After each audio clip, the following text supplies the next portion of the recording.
If somebody calls your iPhone and it starts to ring, but it doesn't ring long enough for you to be able to get to that iPhone and answer it before it goes to voicemail automatically, you can always go in and change the number of rings or the duration of how long it rings before it automatically goes to voicemail.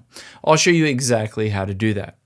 Now, the first thing I want to walk through is if somebody calls you and you either decline it or ignore that call, the next time somebody calls, it will automatically ring once and go to voicemail.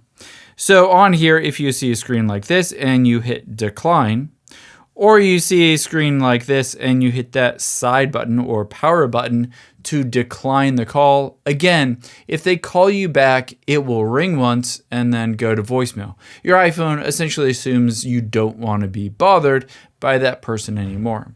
However, if this isn't the case, you can change the duration of how long your phone rings, but it's dependent on your carrier. So big carriers like AT&T, Verizon, Sprint, T-Mobile have different setups. So on here, I have some examples. I have AT&T, and you can see on here for AT&T, it says change the number of times your phone rings before it goes to voicemail.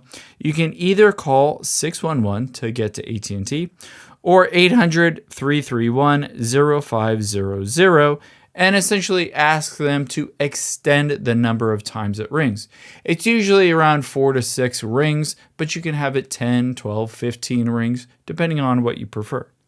Now, if you don't have AT&T and you have a different carrier, let me go to another one. For instance, Verizon here, again, you can see it says call 611 from your iPhone to call Verizon and ask them to change that. However, another example is T-Mobile, and T-Mobile allows you to do this directly on your iPhone. All you need to do is follow this. You can dial **61**, and then the phone number, and then ***, and then time in seconds that you want your iPhone to ring for a maximum of 30 seconds.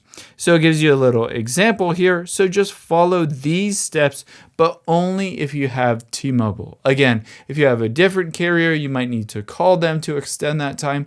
Whereas if you have T-Mobile, you can just dial this into the phone app as if you were calling that phone number and then hit call, and it will automatically change that on your iPhone. I hope this helps. If you enjoyed this video, check out the video over to my right. I think you'll really like that one too. And thanks for watching.